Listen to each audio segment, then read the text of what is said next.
Hello, my name is Katrina Mulligan, and I am the Acting Vice President for National Security and International Policy at the Center for American Progress. For the past year, my organization has partnered with the McCain Institute for International Leadership to develop a policy blueprint for countering white supremacist violence in the United States. We're excited that you all were able to join us for this important conversation on this top national security challenge.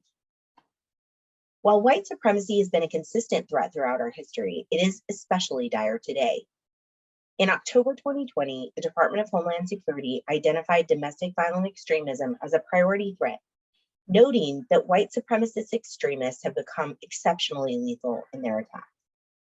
The Anti-Defamation League reports that over the past 10 years, white supremacists have been responsible for over 58% of extremist-related murders. A resurgence of white supremacist ideology has spread at an alarming pace over the past 4 years, and it did not end with the Trump presidency. A rise in anti-Asian American violence is now plaguing the United States. This violence is a threat to all American security. The Biden administration and lawmakers on both sides of the aisle have recognized the severity and persistence of this threat. They generally agree that action is needed to counter it, but for too long, the stakeholders who agree that something needs to be done have disagreed over what to do about it. CAP and McCain's effort fills this critical gap, charting a course of policy action that both sides of the aisle can support. Our recommendations are designed as a suite of options for policymakers and lawmakers, a roadmap of actions they can take without losing critical support. These actions include executive branch authorities and actions, steps to improve data collection, research and reporting, ideas to protect communities and prosecute crimes, actions to counter recruiting and infiltration in our military, veteran, and law enforcement communities, and new ways to leverage available financial and technological tools. While no single policy change will solve the problem of white supremacy in the United States, we are optimistic that they can help turn the page and redirect the government to appropriately address this threat. Today, we're excited to hear directly from lawmakers and subject matter experts on this issue. And now I'll turn it over to my partner on this project, Brette Steele, for more.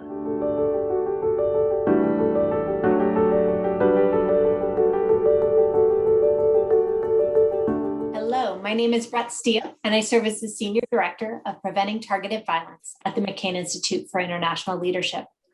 I would like to thank Mrs. McCain and the Institute for including this timely panel on countering white supremacist violence in the 2021 Sedona Forum.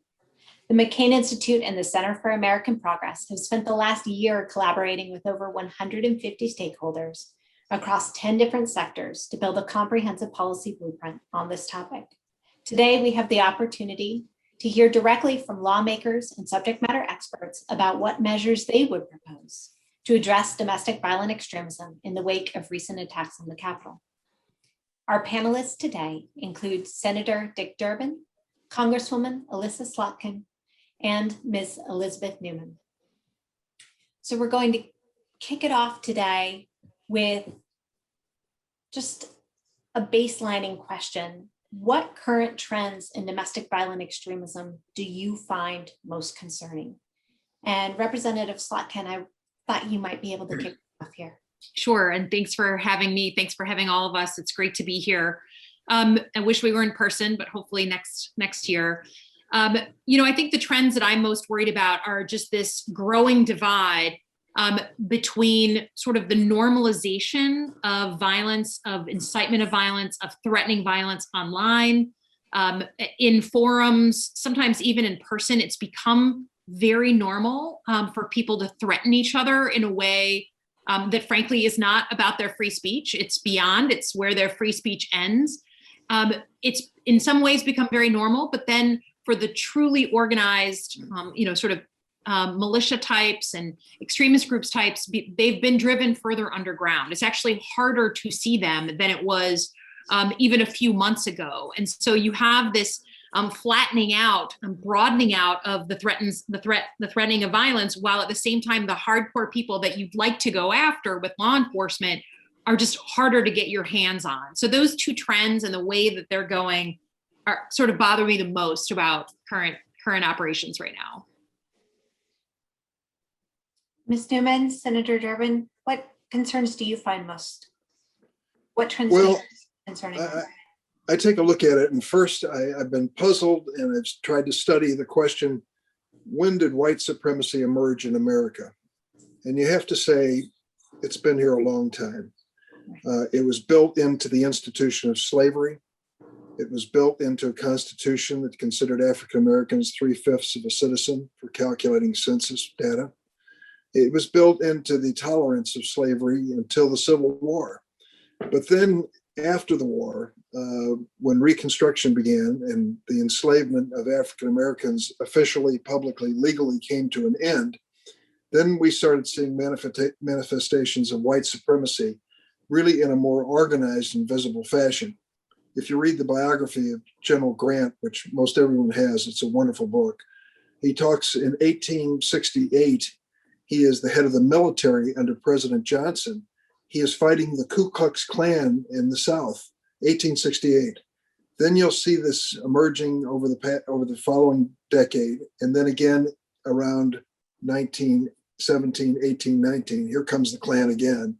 And then in the civil rights debate, in the 60s and 70s, it emerges again, and now it's back. What's different about it? If this is a recurring theme in American history of organized white supremacy, the difference, I think, is twofold. First, the lethality of the movement.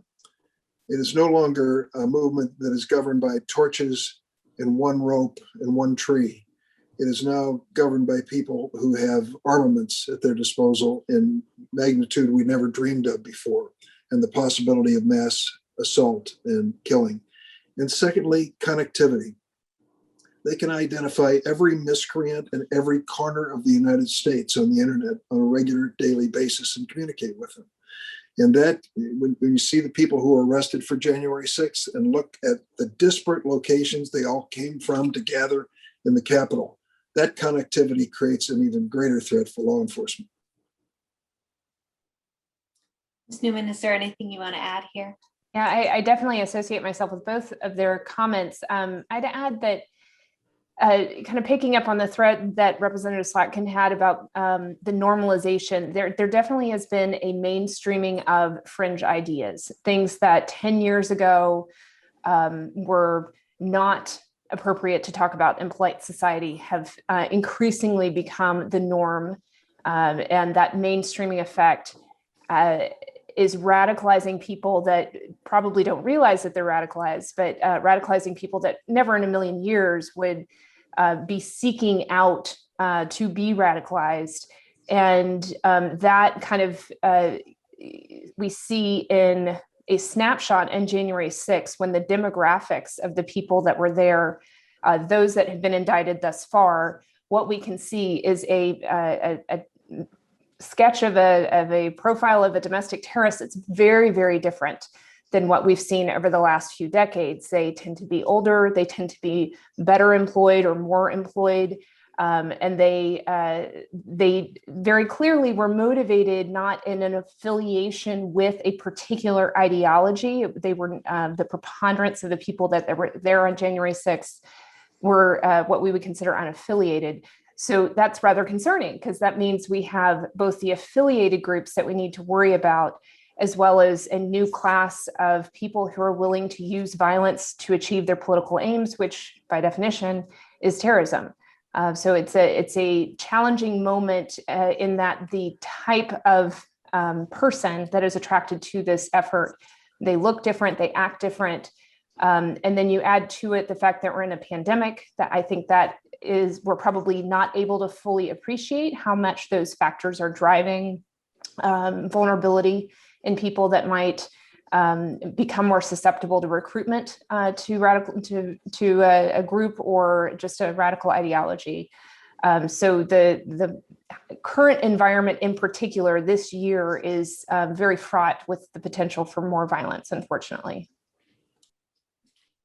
So one of the challenges in preventing racially and ethnically motivated extremist violence is the lack of data, especially data that's complete and timely, and especially with respect to hate crimes.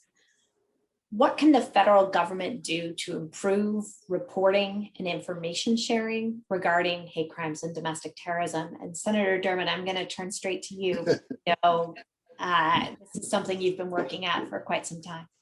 Thanks for the softball. We could enact into law the bill that Congressman Brad Schneider and I introduced several years ago, which called on the FBI and other law enforcement agencies, intelligence agencies as well, to gather the data so that we know what we're dealing with here. It's interesting, Christopher Wray, the director of the FBI, testified before Senate Judiciary perhaps 2 years ago. And I asked him about this, and he was reluctant to get deep into it. He didn't have any reluctance when I returned him as a witness just 2 or 3 weeks ago. He made it clear that he thought the biggest domestic threat to our peace and stability today is the white supremacist movement, these radical movements. And, you know, I drew from that we should never drop our guard and stop looking across the ocean for the next 9/11, but we ought to be looking across the street for the next practical impact of this effort on the stability of communities. Gather the information, share it with local law enforcement and intelligence, make sure that they understand what the threat is, cooperate at every level of government. I want to add one thing which I think is critical to this conversation too. Of those who have been arrested for January 6th insurrectionist mob, 14% of them were former members of the military. In the population, general population of the United States, 7% of people have served in the military. I am worried that too many people who are currently in law enforcement and currently in serving in our military or having served there have developed some sort of a sympathy for this movement. And I think we need to be vigilant against it, whether that kind of extremism is coming from the right or the left in the military or law enforcement. Right, and I've got a future question on that very point. Before we move there, Representative Slotkin or Ms. Newman, anything you want to add on how do we get better hate crime reporting in particular, and how do we share information? Yeah. So I'm the chairwoman of the subcommittee on intelligence and counterterrorism, which is handling domestic terrorism in the Homeland Security Committee in Congress. We just had a hearing to start looking at some of the state authorities, sort of what the front lines are dealing with when they're trying to deal with issues of violent extremism, domestic terrorism. And we had the Attorney General from my state, from Michigan, testify. We've foiled some pretty significant plots from my own district to kidnap and assassinate my governor. And she has all of one person on her staff who handles hate crimes for the entire state. So she was saying clearly we need more resources, and that means money for bodies, for people to work. But it also means money for data collection. A lot of times law enforcement has the data, or they could have the data, but they just don't have the time, the administrative opportunity to actually provide that to the Attorney General and then over to the Department of Justice. And I know the Department of Justice has just issued some new, edicts that you've got to, if you've got a case that you even think has any possibility of having a nexus to domestic terrorism, you now have to flag that for the FBI and for the Department of Justice. So that's a good start, but I think resources matter. I do think the bigger picture here, though, is, we have officially ended the 20 years of the post 9/11 era, right? I think it ended on January 6th, where the greatest threats to Americans, physical threats, were coming from foreign terrorist organizations outside the United States projecting in. And I think we have to acknowledge that we're in a different era where the greatest threat to national security, I believe right now, is the divisiveness between Americans. Because some decide to radicalize and become terrorists, use violence, threaten violence, but also because gridlock within our government, right, helps create this feeling like our system doesn't work anymore. It can't govern anymore. So I think it's a real risk. And what we have to do is learn the lessons of the post 9/11 era in a smart way. We reacted in many ways very emotionally to what happened. We were attacked on our soil. That's very rare for us. We made a lot of decisions in those early days that when we look back, we either reversed or we now sort of say with some wisdom, they were a mistake. you know? And I think we need to do the same thing and learn the lessons from 9/11 for January 6th. We need to be clear that we need facts. We don't want to overreact, but we need to get our house in order, per what Senator Durbin was saying. We don't have our intelligence collection apparatus organized to focus on this threat. We don't have law enforcement connected from the federal level to the local level in a well-supported way. We don't have our house in order.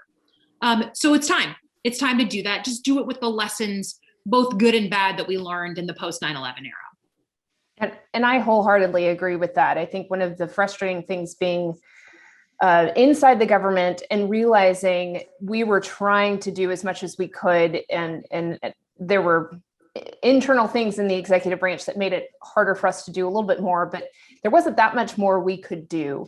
We needed a conversation to be had about what do we do to reorganize ourselves or to send clear signals to an FBI agent or a member of law enforcement that, yes, you should go after this threat, or no, you shouldn't go after it that way.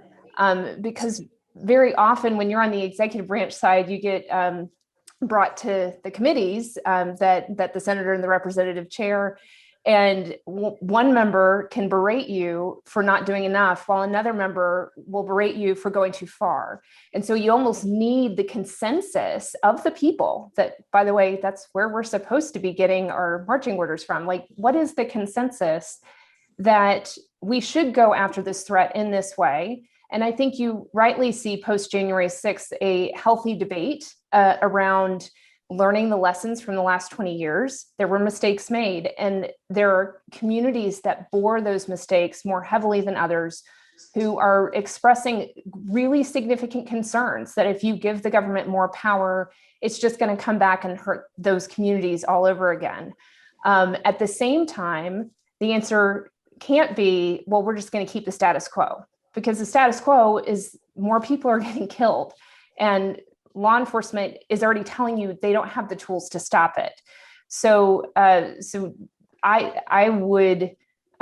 called for a year ago. I was one of my last hearings while I was in government. I recommended that there be a commission on domestic terrorism, because we had worked as hard as we could on the inside, and we're running up against some pretty hefty political issues. And I could see that the executive branch was not going to be able to solve this. It's just too hard. And sadly, we had January 6th. Now we're on the other side of an attack, and we still need a commission. We need people who can go off and both help us understand with more depth what led to January 6th. It's very complex. It's yes, it's domestic terrorism. There's also elements of foreign interference. There's elements of perhaps foreign funding.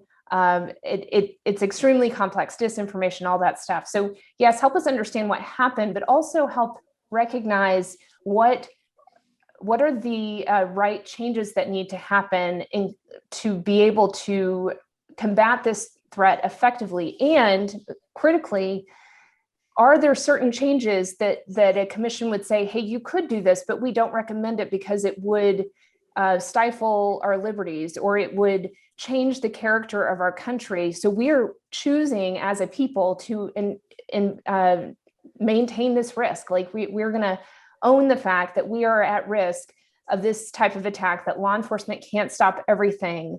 And therefore, but for the sake of preserving our liberties, we want to maintain this kind of balance. That's a lot of smart. We need a lot of smart people in the room to hash that out, and then bring those recommendations back to Congress where they can appropriately debate them. And I think that is where we need to go relatively quickly, because the threat is actively metastasizing as we have these conversations. And I'm speaking frankly, I'm just a little concerned that I'm not seeing movement on the commission front. Brette, I know we went a little off topic here on your data question, but just to close the loop on that, it was a huge challenge for me as a policymaker. I was not an intel analyst, I was a policymaker, and I kept asking the intel analysts, what is happening?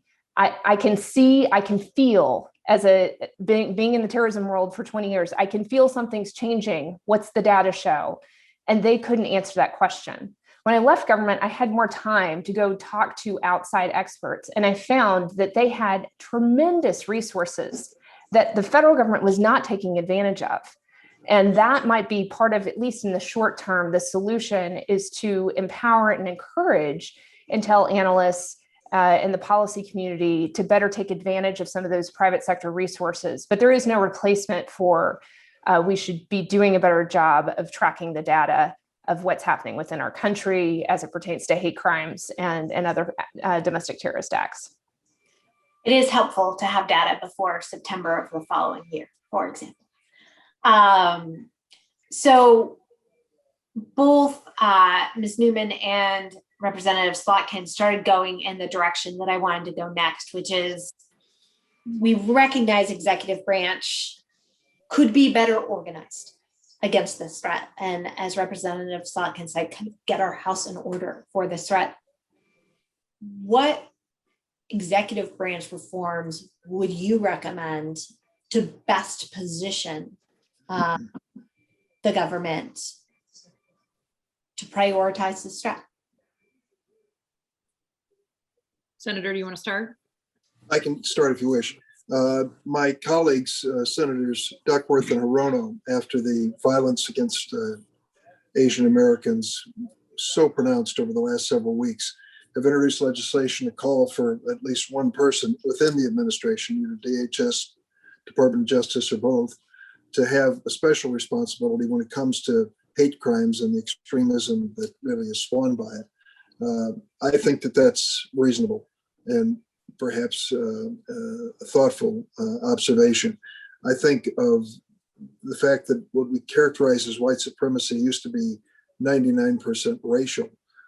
I think now it's much more. When I think of the attack on the Sikh temple in Wisconsin, the attack on Hispanic Americans in Texas at the grocery store, Walmart, if I remember correctly, all of those things I think are in the same species of hate and extremism that we find white supremacy.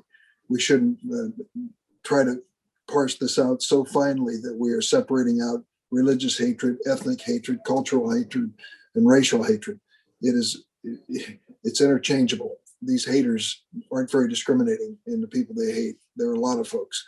And I think that means being much more thoughtful in characterizing crimes, particularly hate crimes, and calling attention when organizations tend to be supportive of it.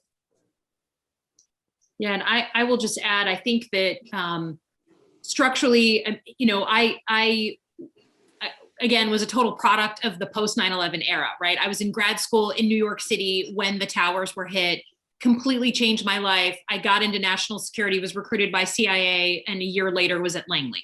So that has been my frame of reference. And one of the things that I did in my career was I was like employee number 5 at the brand new Office of the Director of National Intelligence. I was the special assistant to the first DNI. And so I watched this cabinet level office stood up because of the intelligence failure that had happened in the war in Iraq, right? The failed sort of explanation. My experience is that if no one's officially responsible, then you just don't get the time and attention on the issue that you care about, that you need someone who literally knows they're in the hot seat. They will come in front of Congress. They will come and brief the White House to explain how we're improving on this problem set. And the intelligence architecture, in my mind, I've asked, folks, as I've been a chairwoman of this committee, I'll have DHS, I'll have FBI, I'll have the DNI's office, NCTC. I'll say, who is the lead agency on domestic terrorism? And if they don't know, and I don't know, and those of us on the screen don't know, no one knows. And when no one knows who's in charge, who the lead agency is, then no one feels empowered to set the guidelines, no one's in the hot seat.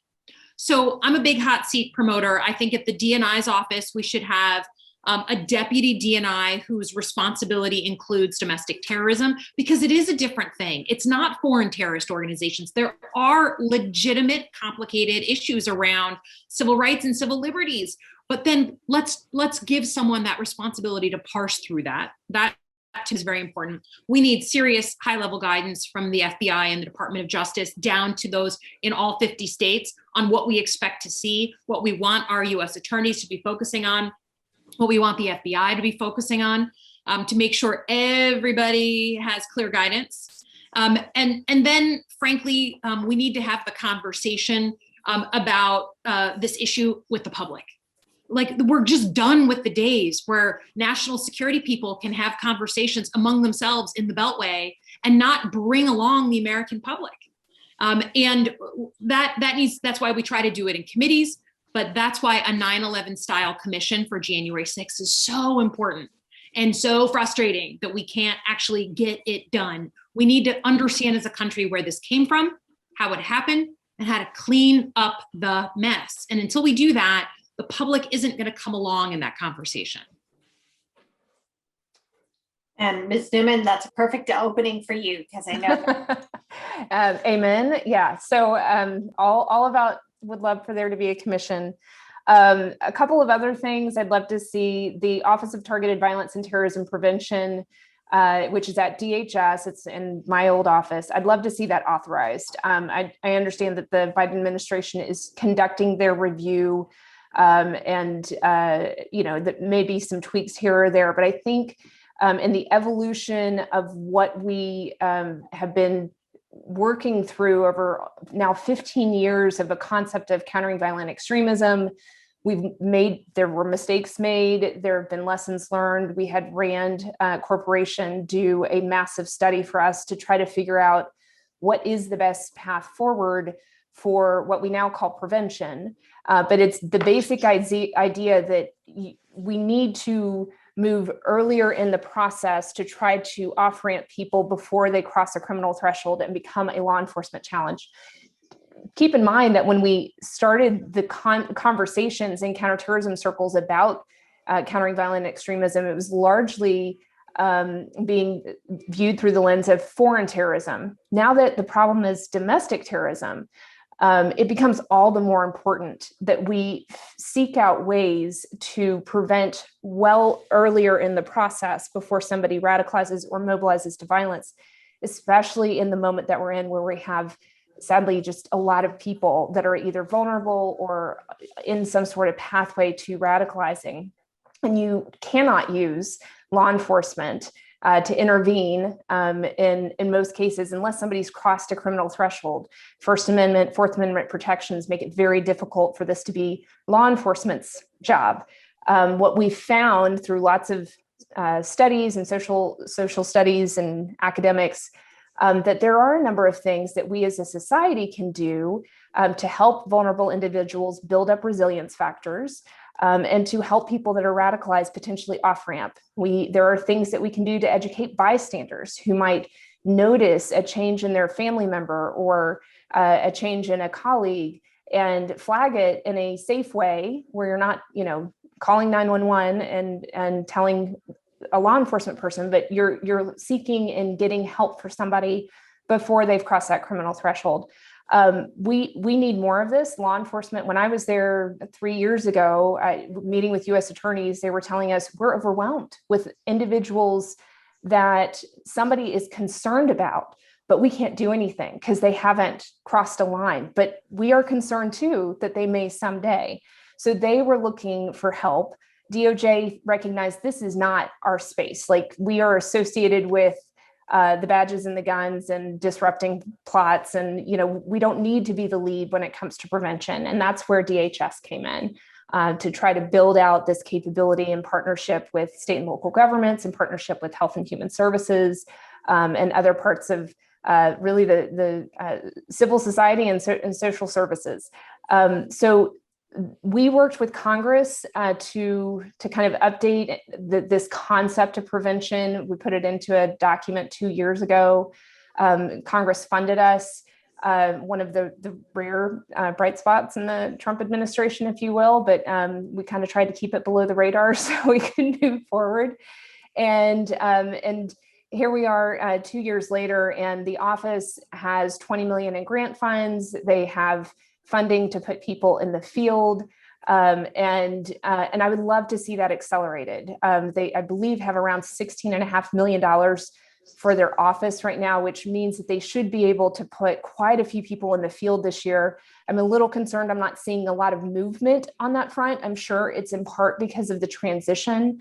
But since I have the senator and the representative here, that would be something that I'd be urging DHS to move quickly on, because the faster we can get people into the field, then they can work with their state governors' offices, the Homeland Security advisors, with the local police chiefs, and building out this capability. It's going to take 4, 5, 6 years. Brette has been working on this for quite some time as well. So she can speak to, it takes time to build out these capabilities. It is not the problem. It's not the solution for today's problem, but hopefully over time, it is the solution, and take some of the burden off of law enforcement as well, if we do it right. So authorizing that office, expediting the deployment of field coordinators, and that would be my top 2 list. There's also a debate around, do we criminalize domestic terrorism? I tend to think that's an easy yes. Beyond that, do you create a material support for domestic terrorism clause? Do you go the next step and do domestic terrorism designations? Those are where it gets really uncomfortable, and where I think a commission could come in handy, and having those conversations, organize it for us, the best minds, the constitutional scholars, the law enforcement folks that can really tell you the pros and cons, the benefits of doing it or not doing it, and then bringing it back to Congress for a healthy debate. But I agree, as Representative Slotkin said, we have to have an honest conversation with the American people and bring them along with us as we try to figure out how to update our laws that, quite frankly, were built, 60, 70 years ago, and our society has just changed so much that it's not fair to blame law enforcement for any of the security failures we're seeing, in part because they're not being given the opportunity to have the equipment that they need to be able to combat the threat. Okay, so I am hearing designate a lead. That person is in the hot seat. It's always a fun place to be. The need for a commission, the need for authorizing the office and putting more resources and staff support behind prevention. Since you mentioned the Office of Targeted Violence and Terrorism Prevention, the mission of that office is truly to build a whole of society approach to prevention. And full disclosure, we have one building at the McCain Institute, a network of all of the prevention professionals across the United States and build capacity of these professionals. But I want to know, especially Representative Slotkin, from you, what roles do you think civil society and the public health sector in particular can play in preventing this violence going forward? Yeah, I think Elizabeth touched on most of it, but I think that, we have these community organizations around the country who have had some success with identifying particularly young people who look like they're climbing the ladder of escalation and getting in there and getting them off the ladder. But, we tried this for 20 years as well, as did lots of other countries, for groups and individuals who had radicalized in the sort of, Al-Qaeda context or ISIS. And it's a mixed bag, right? It takes a huge amount of effort. And what we know is that unless you have the community doing it, bringing someone in from the outside to deprogram people once they've become violent it's had moderate success at best. So I think figuring out which community organizations in a very real and provable way have been successful, and then trying to scale that a little bit. We've done some of this, DHS obviously funded similar types of things when we were focused on groups like Al-Qaeda and potentially having sympathizers in the United States. There were communities that were being looked at as potential to having a lot of radicalized youth. And again, I think it was a mixed bag. What I think did work was community leaders, religious leaders, school leaders, teachers who are like, this young person is starting to go in the wrong direction and I need help for this person. I need to figure this out. So to me, it's a matter of figuring out which community organizations can do this and can do it well and replicating it. Senator Durbin, do you want to jump in on this before I turn back to your question about military and law enforcement? Well, I think Congressman Slotkin is right about intervention, but I think it is more delicate and difficult than it's been in the past, perhaps. I listened to Ms. Newman's suggestion of the creation of a new law on domestic terrorism, if I heard her correctly, and I cringed because that would be a Senate Judiciary Committee assignment. And it's not one that I would jump into and say, this is an easy assignment at all. I think it's a difficult one. When you consider how we communicate in America today, how much we value freedom of speech and expression and assembly and such, it's difficult to draw the line that respects our rights as citizens and doesn't empower the radicals who are going to take those rights and twist them into an attack on everyone else. It's a tough assignment, and it's the reason I have not introduced my definition of domestic terrorism. I think there are plenty of laws on the books to prosecute those whom we know are engaged in this, as we're finding all across the country.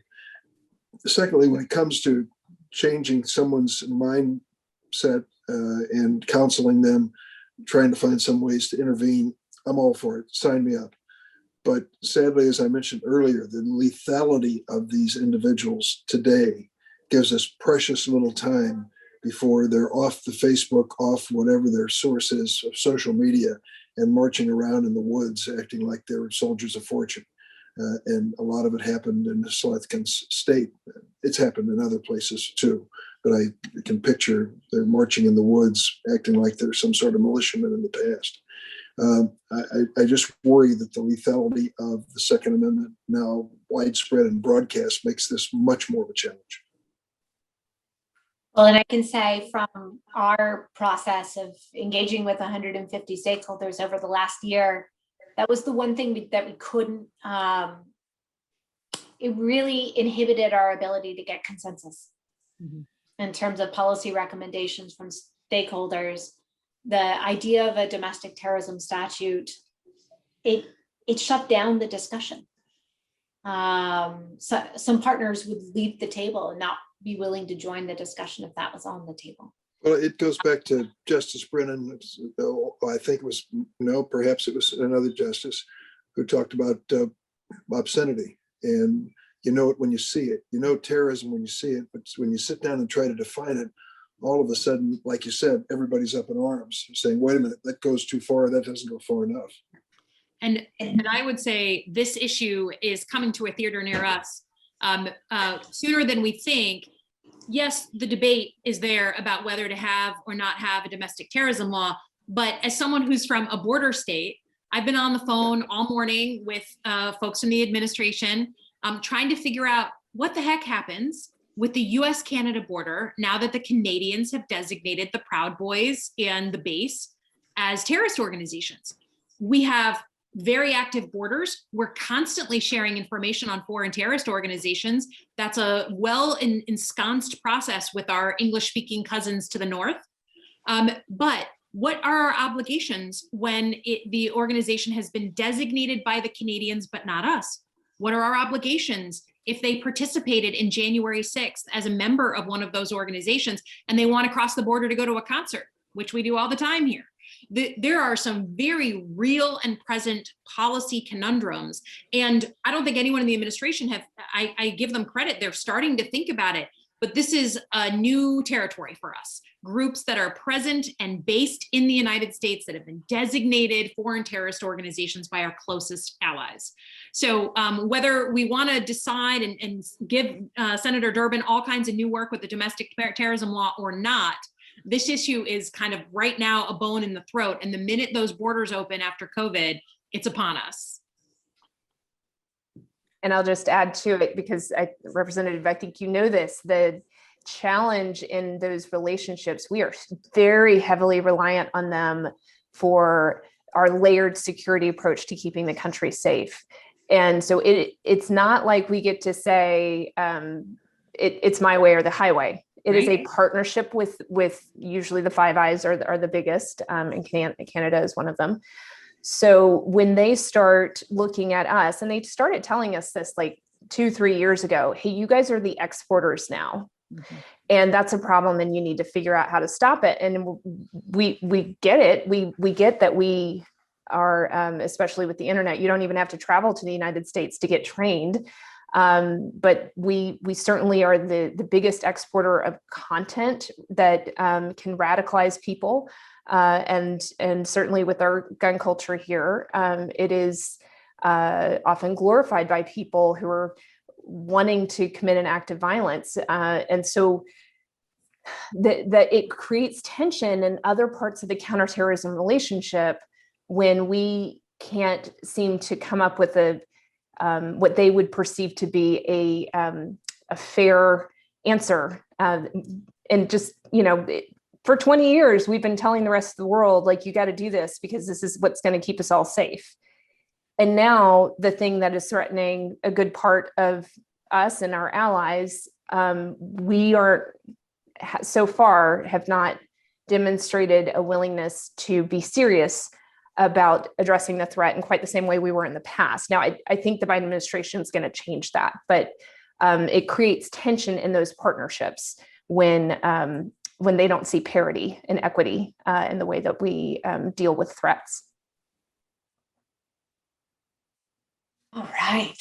And as if we haven't tackled hard enough topics yet, the final question is something that Senator Durbin referenced earlier, and that's the events at the Capitol on January 6th really highlighted the presence of veterans, military reservists in white supremacist and anti-government movements. Department of Defense is already taking steps to address this issue, but what, if anything, would each of you want to address this challenge, not only in our military, but also in local law enforcement? I can take a stab at it because we just had a hearing on the House Armed Services Committee about extremism in the military. I didn't love it because there was no one there representing the Department of Defense, and I always learned never talk about them without them. So, but I do think that Secretary Austin is the right person at the right time to deal with this problem. I mean, look at the personal stories that he's told when he was at the 82nd Airborne and they found like a nest of skinheads within their ranks and who were beating people up, people of color, when they went into town on their off hours. I mean, he has lived this in a very real way. And I think we need to give him the time and the space to really look at this. And while I'm, an Army wife, my husband was in the military for 30 years. My stepdaughter is a current Army officer. No one wants to believe that our military has a problem with extremism. I want to understand the true breadth and depth of the problem before we jump down the throats of the military. I think we owe them that. And the truth is, again, that same old song, we don't have the data, right? We don't have information. The Department of Defense does not have the data. So they need to get it. And we need to understand the scope of the problem here. And then we need to address it. And we need to, there's nowhere else in the world where leadership climate is set more at the top than the US military. So I have confidence that we'll be able to deal with it, but we got to understand the scope of the problem. On the other hand, when we had this hearing, my colleagues on the other side of the aisle just full on didn't want to look at this problem, right? They just sort of rejected the concept of looking at this problem. And we can neither respond and respond emotionally, nor can we ignore it. There was a large percentage of folks with a military background participating, especially in the truly deeply organized groups that really knew what they were doing when they went into the Capitol. And we spent millions of dollars making sure we didn't have a insider threat problem with foreign terrorist sympathizers, right? Think about how much time and effort and how many bad stories we had of folks who were sympathetic to Al-Qaeda or ISIS who did things on base. If we can spend that time and effort trying to ferret out sympathizers for foreign terrorist organizations, we shouldn't shy away from the prospect of looking at extremists, white nationalists, extremists of any kind in the ranks of the military. But I want the Department of Defense to have the time to do it because I think Secretary Austin's the right guy for the job.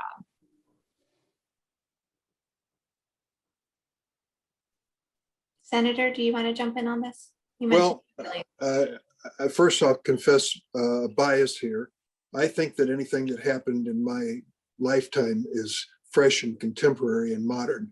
So I was a little boy at the time, but President Harry Truman decided to integrate the military of the United States after World War II. We went through a bitter experience with Franklin Roosevelt being challenged by many to start that process and to treat African Americans fairly and equally in the course of defense production and service to our country. But it didn't officially happen until the late 1940s, I think 1948 or 49. And to think of that our military was basically segregated until after World War II. And then, as Congresswoman Slotkin noted, to watch that, I think it was a 60-minute segment when Secretary Austin talked about the revelation when the conversation began about current racism in the military, and that it was contemporary and it was very real, and African-American leaders from generals on down would recount these horrible stories where you just shake your head and think, I thought that was 70 years ago. And it turns out is current problems and current challenges. And I start there because the wounds are still fresh for a lot of people. And when we're talking about any institution, whether it's the military or government, you pick it. When you have to accept the realities that Secretary Austin did, you realize the length and breadth of the challenge. I spoke to General Milley several times during the Trump administration. I don't think he'll mind if I say this, but when I saw President Trump visiting troops and they were wearing MAGA hats, I thought this has gone too far. And he agreed that overt political activity should not be part of military service, whether you're from the right or from the left. You have a responsibility to the commander-in-chief, whoever he happens to be, but it's not a political responsibility, it's a military responsibility.